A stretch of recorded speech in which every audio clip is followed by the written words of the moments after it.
Hello everyone. Today we will start our lecture with control structures in C. Now अभी क्या होता है कि कंट्रोल स्ट्रक्चर है ना, वो सी में नॉर्मली चार प्रकार के होते हैं, जो है if statement, switch statement, conditional operator और एक गो टू स्टेटमेंट. अब इसमें से हमने कंडीशनल ऑपरेटर, वो अभी ऑपरेटर वाले सेक्शन में पढ़ लिया है. उसमें क्या होता है, क्वेश्चन मार्क वाला सिंबल होता है, कॉलन वाला सिंबल होता है. अगर फर्स्ट कंडीशन ट्रू है तो क्वेश्चन मार्क के बाद में वाली जो स्टेटमेंट होता है वो उसकी तरफ कंट्रोल चला जाता है, और अगर स्टेटमेंट फॉल्स है तो कॉलन के बाद वाला जो स्टेटमेंट है उधर कंट्रोल चला जाता है. अब हम देखते हैं कि इफ स्टेटमेंट क्या होता है. तो इफ स्टेटमेंट में क्या है, it is one of the powerful conditional statement. अब इफ स्टेटमेंट है ना, उसमें भी बहुत सारे टाइप्स होते हैं. जैसे हम सिर्फ इफ का यूज़ करते हैं, बाद में एल्स इफ होता है, बाद में इफ एल्स होता है. ठीक है, तो ऐसे बहुत सारे प्रकार होते हैं. तो पहला है सिर्फ और सिर्फ इफ को यूज़ करें. ठीक है, तो उसमें क्या होता है कि if statement is responsible for modifying the flow of execution of a program. मतलब क्या है कि ये है ना, एक टू वे डिसीजन स्टेटमेंट है. मतलब क्या है कि या तो आपको जो आप जब कंडीशन देखते हो तो या तो ये ट्रू होगी या वो फॉल्स होगी. ठीक है, तो उसको टू वे डिसीजन स्टेटमेंट बोलते हैं. मीन्स क्या, वो या तो ये इस पाथ में जाएगा या ये इस पाथ में जाएगा. मीन्स ट्रू है तो कोई पाथ सर्टेन होगा, और फॉल्स है तो मीन्स बाहर निकल जाएगा. ठीक है, ये दो पाथ इसके डिफाइंड होते हैं. अब क्या है, the condition is evaluated first before executing any statement inside the body of if. The condition evaluates to either true or false. जैसे बताया कि कोई भी स्टेटमेंट होता है ना, उसमें हम ब्रैकेट में पहले कंडीशन लिखते हैं. उस कंडीशन, जैसे ये टेस्ट एक्सप्रेशन इधर लिखा है, तो उसका मतलब क्या है कि पहले ये टेस्ट एक्सप्रेशन मतलब कंडीशन को चेक करेगा. अगर ये कंडीशन ट्रू हो रही है तो फिर ये इफ के अंदर आएगा, और अगर कंडीशन फॉल्स है तो वो डायरेक्टली इफ के बाहर चला जाएगा.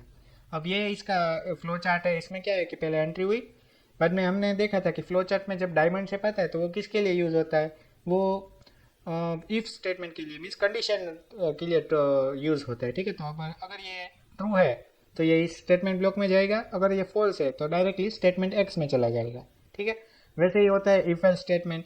इफ एल्स स्टेटमेंट में क्या है कि if the value of the test expression is true, then true block of the statement will be executed. If the value of the test expression is false, then false block is executed. मतलब क्या है कि अगर if में पहले हम कोई condition लिखते हैं, ठीक है, तो अगर वो ट्रू होती है तो ये if के अंदर जाएगा और जो भी लिखा है उसको एग्जीक्यूट करेगा. और अगर वो फॉल्स होती है मीन्स वो एल्स में चला जाएगा. मीन्स जो हमारा कंट्रोल होता है वो इफ से डायरेक्टली एल्स में ट्रांसफर हो जाता है, और एल्स में जो भी लिखा होता है उसको बाद में रीड करता है या फिर उसको एग्जीक्यूट करता है. ठीक है, तो ये उसका फ्लो चार्ट है. इधर से एंट्री हुआ, बाद में टेस्ट कंडीशन हुआ, बाद में अगर ट्रू है तो इधर गया, और फॉल्स है तो इधर गया, और बाद में लास्ट में स्टेटमेंट एक्स होता है. वो आपको लिखना है तो लिख सकते हैं, वरना चलेगा. ठीक है, अब आता है नेस्टेड इफ पे. अब ये है ना, ये इंपॉर्टेंट क्वेश्चन है. क्यों? क्योंकि ये जीटीयू में पूछा गया है कि नेस्टेड इफ है. ठीक है, उसका आप ये सिंटेक्स बताइए और उस पर उसका एक एग्जांपल बताइए. ठीक है, तो नेस्टेड इफ स्टेटमेंट है ना, उसका सिंटेक्स जैसा है कि पहले इफ लिखते और उसमें कोई कंडीशन लिखते. ठीक है, अगर वो कंडीशन ट्रू होती है तो इस इफ के अंदर दूसरा इफ आएगा. ठीक है, तो उसको नेस्टेड इफ बोलेंगे, और उसकी भी एक कंडीशन होगी. ठीक है, अगर ये इफ ट्रू होता है, अंदर वाला इफ ट्रू होता है, तो ये तो भी ये बाहर निकलने वाला है, और फॉल्स होते हैं तो भी ये बाहर निकलने वाला है. अगर ट्रू होता है ना तो ये इस इफ के भी अंदर चला जाएगा. तो इस इफ के अंदर जो भी स्टेटमेंट होगा वो एग्जीक्यूट होगा और फिर बाहर निकलेगा. ठीक है, तो ये होता है नेस्टेड इफ का सिंटेक्स. अब उसका फ्लो चार्ट देखते हैं. तो फ्लो चार्ट में क्या है, इधर से स्टार्ट हुआ, बाद में पहला इफ वाला स्टेटमेंट आया. ठीक है, तो उसको चेक चेक करेगा. अगर ट्रू होता है तो वो अंदर दूसरे स्टेटमेंट में जाएगा. ठीक है, अगर वो ट्रू है तो दूसरा स्टेटमेंट देखा, बाद में उसका भी चेक होगा कि अगर वो ट्रू है तो वो इस स्टेटमेंट का जो भी एग्जीक्यूटेबल पार्ट है उसको एग्जीक्यूट करेगा. अगर वो फॉल्स है तो डायरेक्टली वो बाहर निकल जाएगा. ठीक है, दोनों इफ में से बाहर निकल जाएगा. क्यों? क्योंकि ये अगर ट्रू है तो इसमें गया था, पर ये अगर फॉल्स हो जाएगा तो इससे तो बाहर निकलने वाला ही है, और इस इफ से भी बाहर निकल जाएगा. अब चलते हैं नेस्टेड इफ एल्स में. अब नेस्टेड इफ एल्स है वो भी एक इंपॉर्टेंट टॉपिक है ऐसा जीटीयू पॉइंट ऑफ व्यू. ठीक है, इसमें क्या है कि इसकी आपको सिर्फ सबकी एक आपको एक डेफिनेशन याद होनी चाहिए, एक उसका सिंटैक्स याद होना चाहिए, और उसका एक फ्लो चार्ट याद होना चाहिए. अगर ये तीन चीज़ें आपको याद है तो आप इसका कोई भी प्रॉब्लम मीन्स कोई भी सर्च आपको दिया जाता है कि इसकी डेफिनेशन लिखिए या कुछ भी लिखिए, तो आपको इजीली आप उसको लिख सकते हैं. अब आता है नेस्टेड इफ एल्स में. तो इसमें क्या होता है, when a series of decision are required, means कोई ऐसे हमको चाहिए कि पहले अगर ये कंडीशन ट्रू है फिर और एक कंडीशन चेक होगी, अगर वो कंडीशन ट्रू है तो फिर एक और एक कंडीशन चेक होगी। जैसे मल्टीपल कंडीशंस को चेक करना हो तब हम नेस्टेड इफ एल्स का यूज़ करते हैं, ठीक है। तो if condition 1 is false then statement 3 means ये एक इसके हिसाब से बोल रहा है, जैसे ये पहला इफ है, ठीक है, उसके अंदर दूसरा इफ आया और इस इफ का एल्स इधर है और ये बाहर वाला इफ है उसका एल्स इधर है। अब इसमें क्या होता है कि पहले ये इफ उसकी कंडीशन चेक करेगा, अगर ट्रू है तो ये इफ इसके अंदर जाएगा, तो फिर दूसरा इफ आएगा उसकी टेस्ट कंडीशन चेक करेगा, अगर वो फॉल्स है तो इस एल्स में चला जाएगा और ट्रू है तो ये इफ वाला जो स्टेटमेंट 1 है उसको एग्जीक्यूट करेगा, और अगर ये वाला इफ ही फॉल्स हो रहा है तो वो डायरेक्टली नीचे वाले एल्स में चला जाएगा, ठीक है। तो ये होता है नेस्टेड इफ एल्स।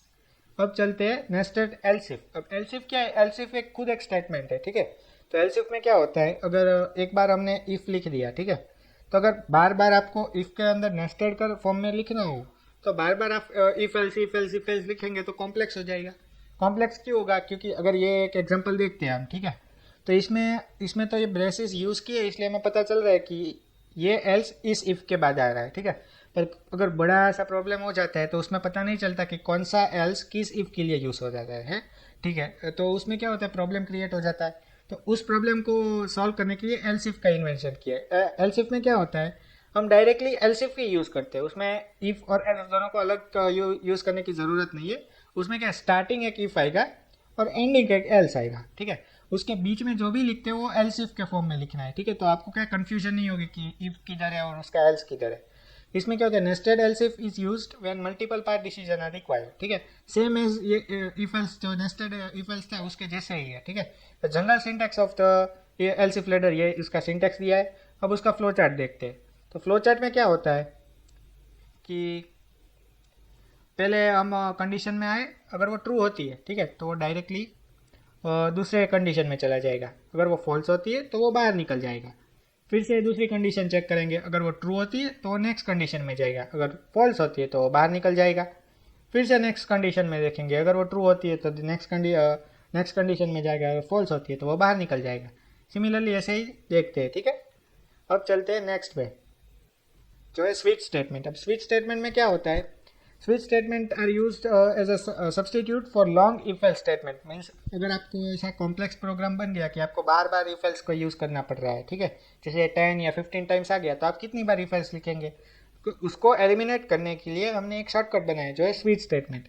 अब स्विच स्टेटमेंट में क्या होता है कि the switch statement is a multi way branch statement. Means if else की तरह ही अगर आप branch nested if else use करते हो तो उसकी तरह स्विच स्टेटमेंट भी वैसा ही है। It provides a easy way to dispatch execution to different parts of the code, ठीक है। इससे क्या होता है कि थोड़ा इफ एल्स से कंपैरेटिव में थोड़ा इजी हो जाता है कि आपको कौन से पार्ट ऑफ कोड को रीड करना है, ठीक है। तो अभी उसका सिंटैक्स देखते हैं। जैसे ये स्विच है और में ये ब्रैकेट में जो लिखा जाता है ना, वो एन की मीन्स वो एक स्पेसिफिक वैल्यू होती है, ठीक है, वो एक वेरिएबल होता है।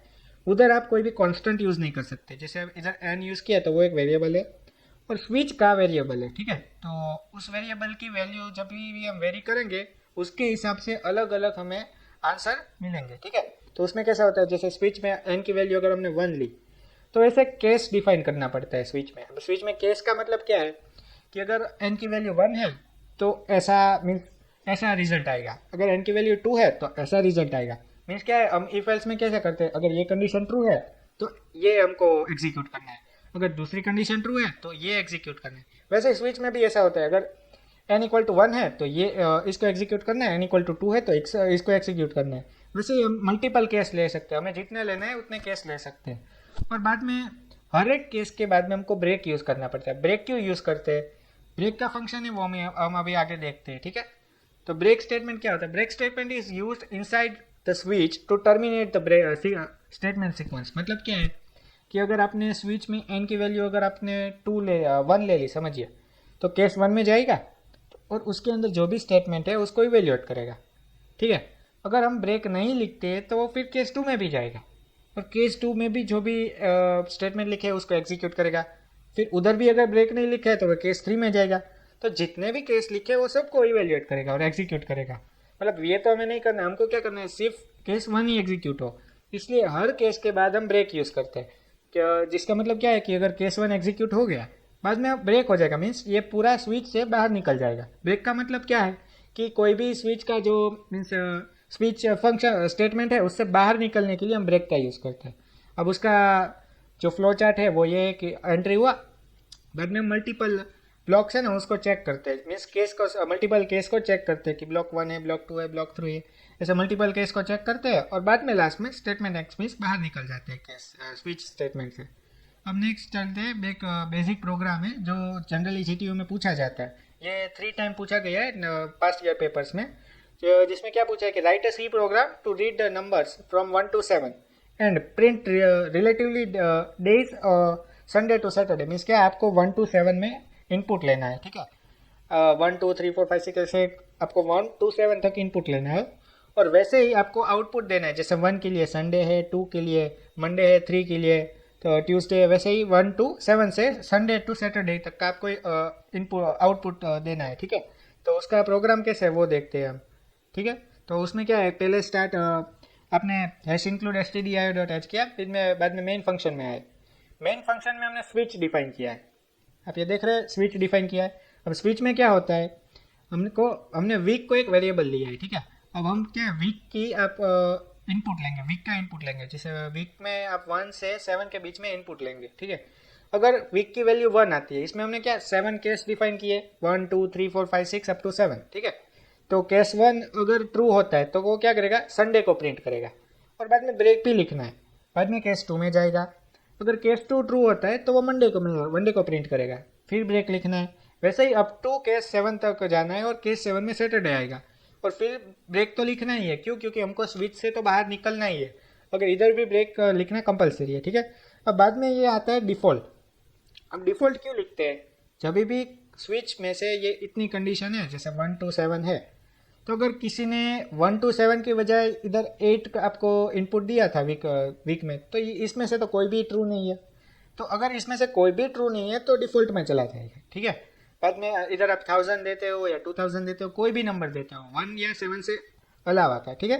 तो उसके उधर उस केस में ये डिफ़ॉल्ट में चला जाएगा और डिफ़ॉल्ट में जो होगा, जैसे invalid input please enter week number between 1 to 7, तो ऐसा आपको डिस्प्ले कर देगा, ठीक है ना। अब चलते और लास्ट में क्या है, गो टू स्टेटमेंट का यूज़ किया। अभी हम देखते हैं गो टू स्टेटमेंट क्या होता है, ठीक है। अब चेक करते हैं गो टू स्टेटमेंट, ठीक है। अब गो टू स्टेटमेंट क्या है वो उसकी डेफिनेशन देखते हैं। The go to requires a label in order to identify place where the branching is to be made. अब ये स्टेटमेंट क्यों यूज़ किया जाता है, ये एक जंप के लिए यूज़ किया जाता है। जैसे आप प्रोग्राम के कोई पॉइंट पे है, मीन्स अपने बहुत बड़ा प्रोग्राम है आपका, ठीक है। तो आप अगर प्रोग्राम के ऊपर मोस्ट पार्ट पे है और आपको प्रोग्राम के बीच में कहीं पे जाना है और वो जो बीच में जो भी प्रोग्राम है उसको एग्जीक्यूट नहीं करना है, तो आप क्या करेंगे, आप गो टू स्टेटमेंट का यूज़ करेंगे। जैसे आप इधर है, ठीक है ना, प्रोग्राम में, और आपको इधर जाना है, तो आप क्या करेंगे, गो टू लेबल। बाद में लेबल मतलब क्या होता है, आपको एक जैसे आइडेंटिफायर यूज़ करना पड़ेगा लेबल। अब लेबल की जगह पे आपको जो भी अच्छा लगता है वो आपको नेम सिलेक्ट करना है। जैसे लेबल की जगह आप कुछ भी यूज़ कर सकते हो, ठीक है।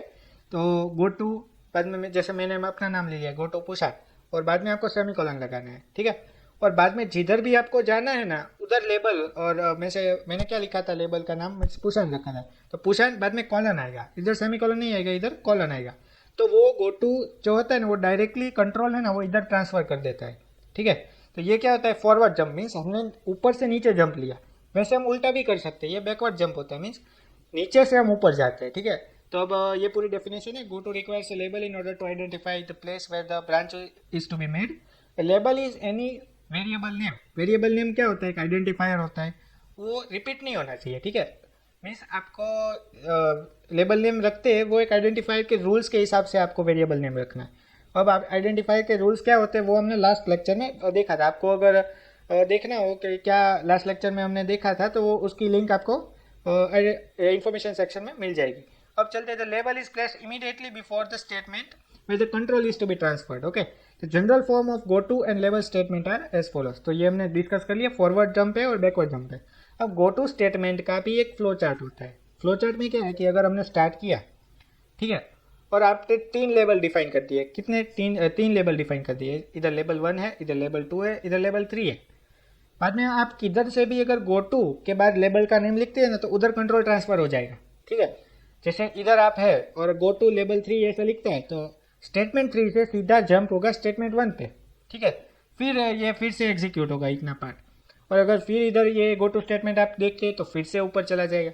मीन्स आपको अगर लूप यूज़ नहीं करना है तो आप गो टू यूज़ कर सकते हैं। गो टू क्या होता है, वो एक लूप ही है जो कंटिन्यूअस है, उस पर कोई कंडीशन नहीं लग रही है, ठीक है।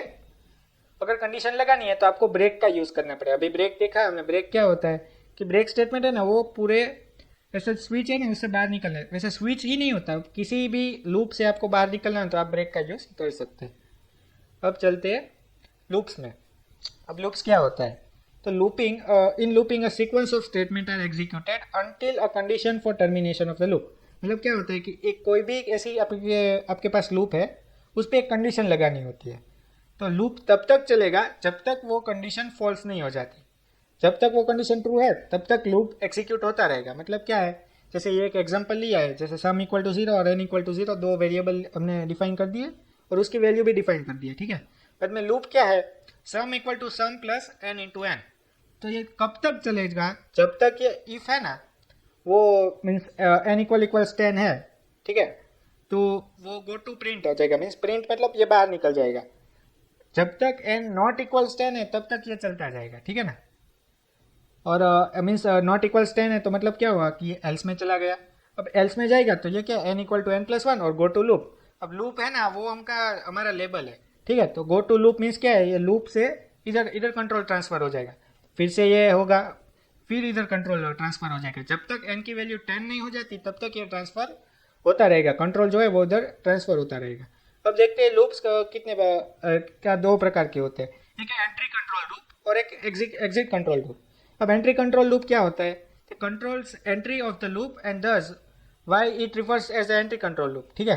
मीन्स क्या होता है कि आप अगर कोई लूप में एंटर होते हो तो तभी आपकी कंडीशन चेक होती है, तो उसको एंट्री कंट्रोल लूप बोलते हैं, ठीक है। तो an entry control loop checks the condition at a time of entry and if the condition of the expression becomes true then the control is transferred into the body। Means क्या है कि अगर आप कोई भी लूप में enter होते हैं ना, तो तभी आपकी कंडीशन चेक होती है, और कंडीशन ट्रू है तो ही लूप के अंदर जाएंगे, वरना लूप के डायरेक्टली बाहर निकल जाएंगे, ठीक है। जैसे ये एंट्री कंट्रोल लूप है, उसका फ्लो चार्ट है, इधर से एंट्री हुआ, बाद में टेस्ट कंडीशन हुआ, अगर टेस्ट कंडीशन ट्रू है तो वो बॉडी ऑफ द लूप में चला जाएगा, ठीक है। और फिर से लूप को मीन्स लूप हो जाता है, मीन्स लूपिंग होता है, मीन्स वो फिर से ऊपर आ जाते हैं और फिर से लूप टेस्ट होता है। अगर वो टेस्ट कंडीशन फॉल्स हो जाती है तो डायरेक्टली लूप से बाहर निकल जाता है। अब चेक करते हैं exit control loop. Exit control loop क्या होता है कि controls exit of the loop, तो मीन्स उसमें क्या होता है, कंडीशन होती है ना वो लास्ट में चेक होती है। मीन्स आपने कोई लूप बनाया है, ठीक है, तो वो लूप में एंट्री तो हो जाएगी, ठीक है। लूप का जो भी एग्जीक्यूशन पार्ट है वो वन टाइम एग्जीक्यूट भी हो जाएगा, और एग्जीक्यूट होने के बाद कंडीशन चेक होगी कि क्या ये कंडीशन ट्रू है या फॉल्स है।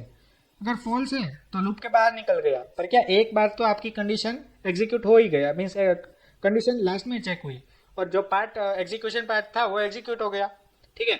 और अगर लूप की वैल्यू ट्रू है, मीन्स कंडीशन ट्रू है, तो वो ऊपर फिर से मीन्स लूपिंग स्टार्ट हो जाएगा, ठीक है। अब entry control loop and exit control loop are also known as pre test and post test loops. ये ठीक है, इसका नेमिंग है वो आप याद रख सकते, पर इसकी डेफिनेशन इंपॉर्टेंट है। क्यों, क्योंकि ये GTU 2019 में क्वेश्चन आया था कि differentiate entry control and exit control loop, ठीक है। तो ये भी आपको याद रखना है। अब चलते हैं वाइल स्टेटमेंट पे। अब वाइल स्टेटमेंट है ना, ये सबसे सिंपल जो लूप होता है ना वो वाइल लूप होता है। क्यों, क्योंकि इसमें एक सिंपल स्ट्रक्चर है, जैसे वाइल, बाद में एक टेस्ट कंडीशन आएगी, अगर वो ट्रू है तो वाइल लूप में जाएगा, अगर फॉल्स है तो बाहर निकल जाएगा। तो ये सिंपलेस्ट फॉर्म ऑफ लूप है, ठीक है। तो while loop is an entry control loop. अभी हमने डिस्कस किया कि एंट्री कंट्रोल लूप है, ठीक है, तो उसके भी एग्जांपल्स है, तो वो आपको याद रखना है। एंट्री कंट्रोल लूप कौन से, फॉर लूप और वाइल लूप, वो दोनों एंट्री कंट्रोल लूप है, और डू वाइल लूप है ना वो एक एग्जिट कंट्रोल लूप है, ठीक है, ये आपको याद रखना है। अब चलते हैं फिर से वाइल स्टेटमेंट पे। वाइल स्टेटमेंट एक एंट्री कंट्रोल लूप है। If the test expression is true, ठीक है, अगर स्टेटमेंट जो हमारी कंडीशन है वो ट्रू होती है तो वो लूप के अंदर जाएगा, वरना वो लूप से बाहर निकल जाएगा, ठीक है। The process goes on until the test expression is evaluated to false. अब अगर ट्रू है ये टेस्ट कंडीशन तो वो अंदर लूप के अंदर गया, फिर से वाइल में चला जाएगा, फिर से टेस्ट कंडीशन टेस्ट होगी, ठीक है। अगर फिर से कंडीशन ट्रू है तो फिर से वाइल में चला जाएगा, और तब तक ये लूप चलेगा जब तक ये कंडीशन फॉल्स नहीं हो जाती है, ठीक है। तो ये उसका फ्लो चार्ट है। पहले कंडीशन को टेस्ट करते हैं, ठीक है, अगर ट्रू है तो लूप की बॉडी के अंदर गया, और फिर से टेस्ट कंडीशन को टेस्ट करेंगे, ठीक है, अगर फॉल्स है तो वो बाहर निकल जाएगा। वैसे ही होता है एक डू वाइल लूप। अब डू वाइल लूप का क्या देखा हमने, वो एक एग्जिट कंट्रोल लूप है, ठीक है। उसको पोस्ट टेस्टेड लूप भी बोला जाता है, पोस्ट कंट्रोल लूप भी बोला जाता है, आपको उसकी डिफरेंट टर्मिनोलॉजीज है, ठीक है। अब using the do while loop we can repeat the execution of several parts of the statement, ठीक है। तो पहले क्या करते हैं कि एग्जिट कंट्रोल लूप है तो उसमें क्या होगा, एक बार एग्जीक्यूशन हो जाएगा, कोई भी लूप का जो बॉडी होता है ना उसका एग्जीक्यूशन एक बार हो जाएगा, फिर कंडीशन टेस्ट होने वाली है, ठीक है। और इसका मेन यूज़ क्या कहाँ पे होता है, जब भी हमें लूप की बॉडी को एक टाइम एग्जीक्यूट करना होता है और फिर हमको कंडीशन अप्लाई करनी है, तभी डू वाइल लूप का यूज़ करते हैं, ठीक है। तो इसका सिंटैक्स ऐसे है कि डू और बाद में वाइल में कंडीशन चेक होगी, पर इधर एक चीज़ आपको याद रखनी है कि वाइल के बाद सेमीकोलन आएगा, ठीक है। तो ये सेमीकोलन पुट करना आपको भूलना नहीं है, ठीक है ना। अब चलते हैं उसके फ्लो चार्ट में। पहले डू वाइल लूप की बॉडी आई तो बॉडी एग्जीक्यूट हो गई, बाद में टेस्ट कंडीशन में आएंगे और अगर टेस्ट कंडीशन ट्रू है तो फिर से बॉडी को एग्जीक्यूट करेंगे और अगर टेस्ट कंडीशन फॉल्स है तो लूप के बाहर निकल जाएंगे। अब चलते हैं फॉर लूप पे। फॉर लूप है ना वो मोस्ट एफिशिएंट पार्ट लूप है, ठीक है, पर ये थोड़ा कॉम्प्लेक्स भी है। क्यों? क्योंकि for loop is more efficient और उसमें क्या होता है, इनिशियलाइजेशन स्टेटमेंट, टेस्ट एक्सप्रेशन और अपडेट स्टेटमेंट तीनों फॉर के ब्रैकेट में यूज इम्प्लीमेंट किए जाते हैं, ठीक है। तो उसमें क्या होता है, the initial value of the for loop is perform the initial value of the for loop is performed only once. The condition of the Boolean expression that tests the compares the counter to a fixed value after each iterations। अब इसका मतलब क्या है कि पहले initialisation statement इधर लिखा है तो वो एक ही बार इनिशियलाइज होगा। मीन्स क्या है, अगर आपने कोई वेरिएबल लिया है x तो इधर आपको लिखना है x इक्वल टू 1, तो वो है ना एक ही बार इनिशियलाइज होता है। मीन्स x इक्वल टू 1 ये फिक्स हो गया, बाद में वो जब भी टेस्ट कंडीशन उसको चेक करेगा, अगर वो ट्रू है ना तो फिर से वो इनिशियलाइजेशन नहीं करेगा, फिर वो टेस्ट कंडीशन को ही चेक करता रहेगा, ठीक है ना। अगर बार बार इनिशियलाइजेशन होता है तो प्रॉब्लम हो जाएगी, क्योंकि लूप तो इनफाइनाइट हो जाएगा अगर बार बार इनिशियलाइजेशन करते हैं। तो इसलिए इनिशियलाइजेशन एक ही टाइम होता है, बाद में directly test expression means test होता है कि कोई भी कंडीशन फॉर लूप में दियो उसको चेक करते हैं, ठीक है। और फिर अपडेट स्टेटमेंट। अब अपडेट स्टेटमेंट क्या होता है, वो इंक्रीमेंटेशन या डिक्रीमेंटेशन होता है। मीन्स कोई भी आपको वेरिएबल दिया हो, ठीक है, उसकी वैल्यू आपको बताया जाता है कि वो इंक्रीमेंट होती है या डिक्रीमेंट होती है। जैसे आपको बताया जाए कि आपको 1 2 3 4 5 अप टू n है ना, उन सब का सम निकालना है, तो आप क्या करेंगे, पहले 1 लिखेंगे, फिर +2 करना है, मीन्स आप एक 1 इंक्रीमेंट कर देंगे, ठीक है ना। मीन्स 1 + 1 = 2, फिर आप और एक इंक्रीमेंट करेंगे, मीन्स 2 + 1 = 3, वैसे सबको पुट करते जाएंगे और लास्ट में आपको सम मिल जाएगा, ठीक है ना। तो अपडेट स्टेटमेंट पे इंक्रीमेंट या डिक्रीमेंट पार्ट आता है। अब उसका आप देखते हैं फ्लो चार्ट। तो उसमें क्या होता है, पहले इनिशियलाइजेशन एक्सप्रेशन, मीन्स आपको कोई भी वेरिएबल है उसको इनिशियलाइज करना पड़ता है, बाद में टेस्ट कंडीशन चेक होती है। तो ये फॉर लूप में ध्यान रखना है कि इनिशियलाइजेशन है ना वो सबसे पहले आएगा, ठीक है ना, बाद में कोई भी टेस्ट एक्सप्रेशन है उसको इवेल्यूएट करेंगे, ठीक है ना। अगर कंडीशन ट्रू है तो वो लूप में जाएगा और फिर अपडेट एक्सप्रेशन। अब अपडेट एक्सप्रेशन मतलब क्या है, आपने अपडेट स्टेटमेंट मीन्स इंक्रीमेंट किया या डिक्रीमेंट किया वो अपडेट हो जाएगा, ठीक है ना। वेरिएबल की वैल्यू है तो वो अपडेट हो जाती है, बाद में फिर से लूप में जाएगा। जब तक लूप की वैल्यू फॉल्स नहीं हो जाती है तब तक वो लूप में जाता रहेगा और लास्ट में वो लूप से बाहर निकल जाएगा। अब देखते हैं नेस्टिंग ऑफ लूप्स। अब नेस्टिंग ऑफ लूप्स का मतलब क्या है, जैसे हमने इफ एल्स में देखा था कि नेस्टेड इफ एल्स है, वैसे लूप्स में भी ऐसा होता है कि नेस्टेड होता है, नेस्टेड फॉर्म में। अब सबसे ज़्यादा यूज़ है ना नेस्टिंग ऑफ लूप्स का ही होता है। क्यों? क्योंकि नेस्टिंग ऑफ लूप से हम बहुत सारा जो कॉम्प्लेक्स प्रॉब्लम होते हैं ना उसको बहुत स्मॉल प्रोग्राम से सॉल्व कर सकते हैं, ठीक है। तो नेस्टिंग ऑफ लूप्स है ना ये सबसे इंपॉर्टेंट टॉपिक है इस चैप्टर का। अब इसमें देखते हैं सी सपोर्ट्स नेस्टिंग ऑफ लूप्स। अब nesting of loop is a feature in see that allows looping of statement inside another loop. Means क्या लिखते हैं, अगर ये आउटर लूप है, जैसे इधर हमने फॉर लूप यूज़ किया तो उसके अंदर और एक बार फॉर लूप यूज़ कर सकते हैं, ठीक है ना। तो उसको नेस्टिंग ऑफ लूप या बोला जाता है। Any number of loops can be defined inside another loop, जैसे फॉर लूप, वाइल लूप या डू वाइल लूप, तीनों में हम लूप के नेस्टिंग पॉसिबल है, ठीक है ना। तो nesting level can be defined as n times, ठीक है। You can define any type of loop inside another loop. For example means आप ऐसा भी कर सकते हो कि बाहर आपने वाइल लूप रखा और अंदर फॉर लूप रखा, तो आप ऐसा भी लिख सकते हो। और अगर बाहर फॉर लूप रखा अंदर वाइल लूप, कैसे भी आप परम्यूटेशन और कॉम्बिनेशन अप्लाई कर सकते हो, ठीक है। पर कंडीशन ये है कि आप वैलिड होना चाहिए, मीन्स सिंटैक्स मेंटेन होना चाहिए, ठीक है ना। अब चलते प्रोग्राम्स यूजिंग लूप्स, मीन्स थोड़े सिंपल प्रोग्राम्स है जो previous years GTU question papers में आए हुए हैं। तो वो सारे प्रोग्राम्स हैं ना उसको मैंने लिस्ट कर दिया है। तो इस वीडियो में मैं बेसिक प्रोग्राम्स करवाऊंगा, और कल आपको एक नेक्स्ट वीडियो भी मिलेगा जिसमें क्या होगा कि आपका सभी प्रोग्राम्स होते हैं ना उसका जो कॉम्प्लेक्स प्रोग्राम्स है, जैसे पिरामिड प्रॉब्लम है, फिर बहुत सारे प्रॉब्लम है, जैसे क्या बोलते हैं प्राइम नंबर वाला प्रॉब्लम है, तो वो जो प्रॉब्लम्स है ना कॉम्प्लेक्स वाले होते हैं जिसमें नेस्टिंग ऑफ लूप यूज़ होता है, तो वो मैं आपको एक डेडिकेटेड वीडियो देने वाला हूँ, ठीक है। उसमें सारे के सारे वो प्रॉब्लम्स विथ एक्सप्लेनेशन एक्सप्लेन किए, तो वो आपको कल मिल जाएगा। अब चलते प्रोग्राम्स यूजिंग लूप्स, ठीक है। तो उसमें फर्स्ट प्रोग्राम क्या है कि write a program to add first n numbers. तो हमने अभी एग्जांपल लिया था, जैसे 1+2+3 अप टू n है, n की वैल्यू आप यूज़र से लेना है, तो उन सब का सम करना है, तो उसके लिए प्रोग्राम बनाए।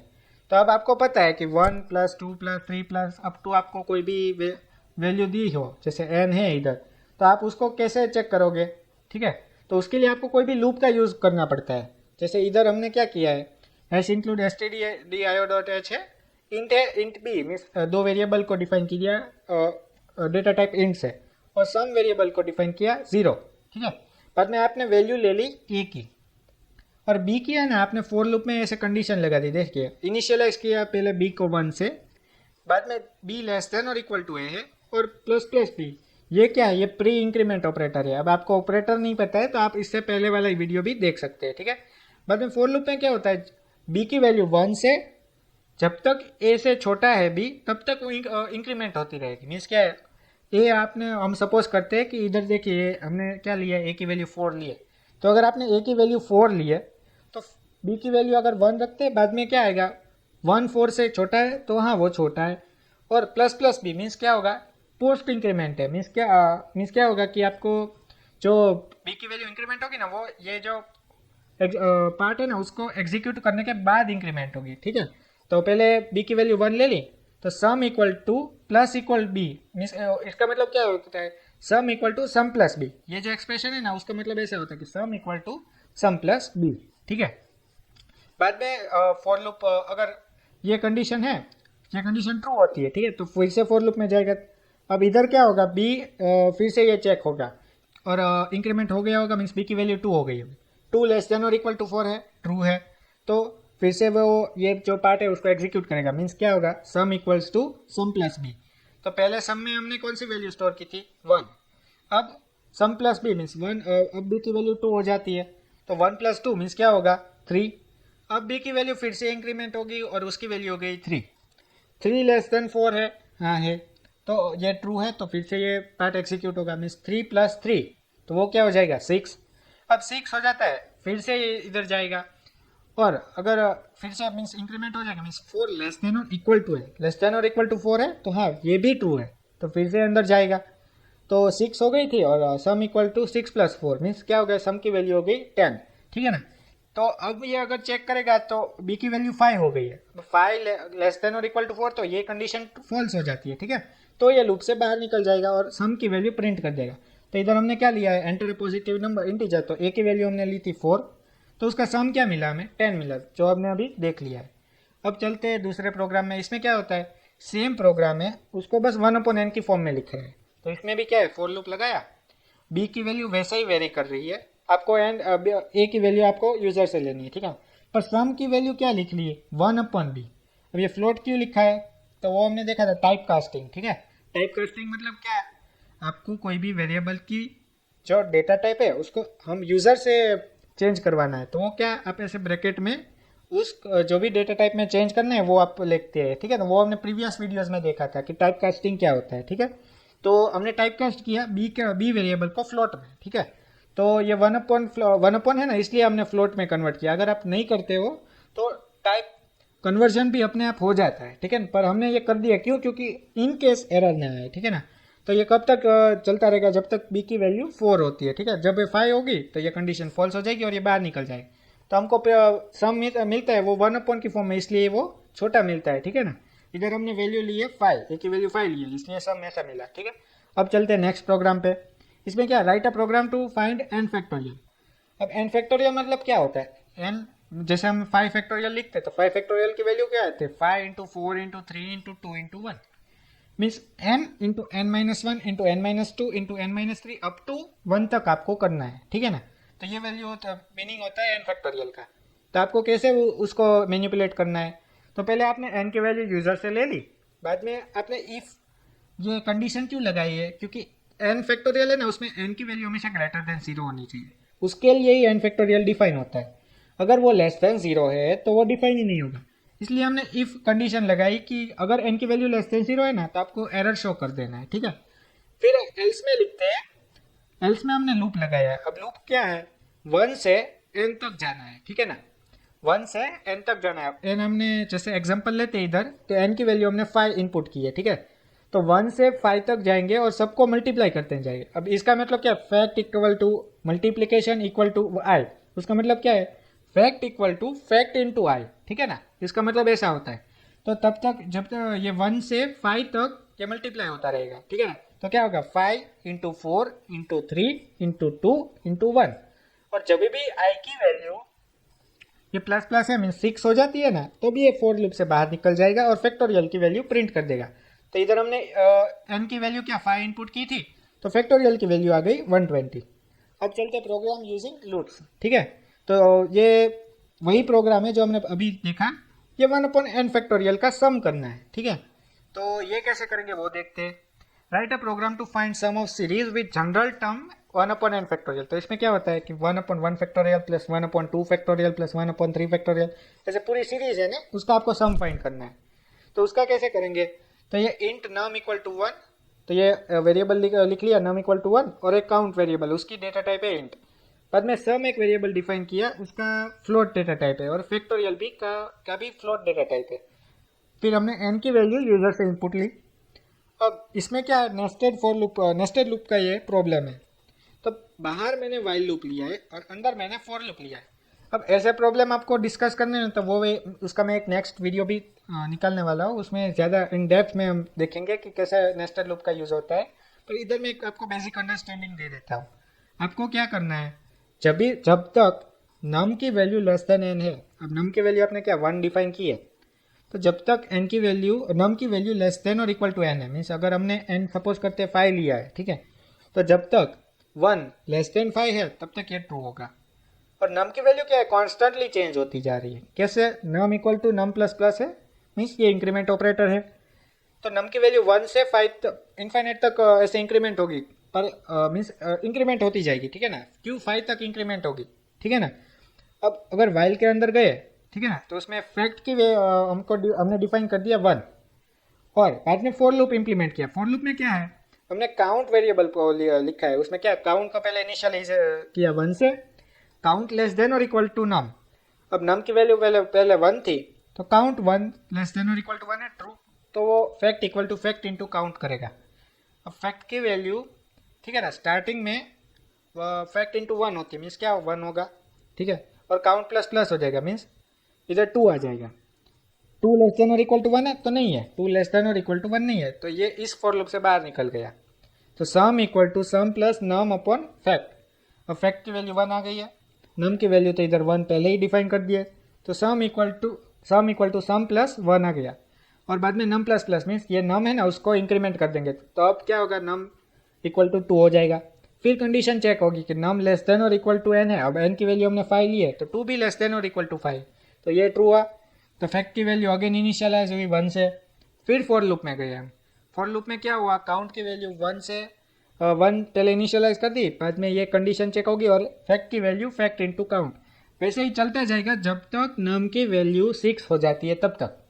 जब भी नम की वैल्यू 6 होगी ना, तब ये वाइल लूप से बाहर निकल जाएगा और हमें प्रिंट करना है सम ऑफ सीरीज, मीन्स जो सीरीज का है उसका सम क्या आया उसको हम प्रिंट कर देंगे। तो ये अब अभी आपको ये प्रॉब्लम कॉम्प्लेक्स लग रहा होगा, पर नेक्स्ट लेक्चर में जब हम मल्टीपल प्रॉब्लम सॉल्व करेंगे ना, तो ये कॉन्सेप्ट आपको इजीली आ जाएगा, ठीक है। अब ये पूरी जो मैंने सीरीज़ निकाली है सभी रिवीजन की, तो उस सभी के ऐसी नोट्स है ना, जो मैंने वो डिस्क्रिप्शन में लिंक दिया है, उससे आप डाउनलोड कर सकते हैं, ठीक है ना।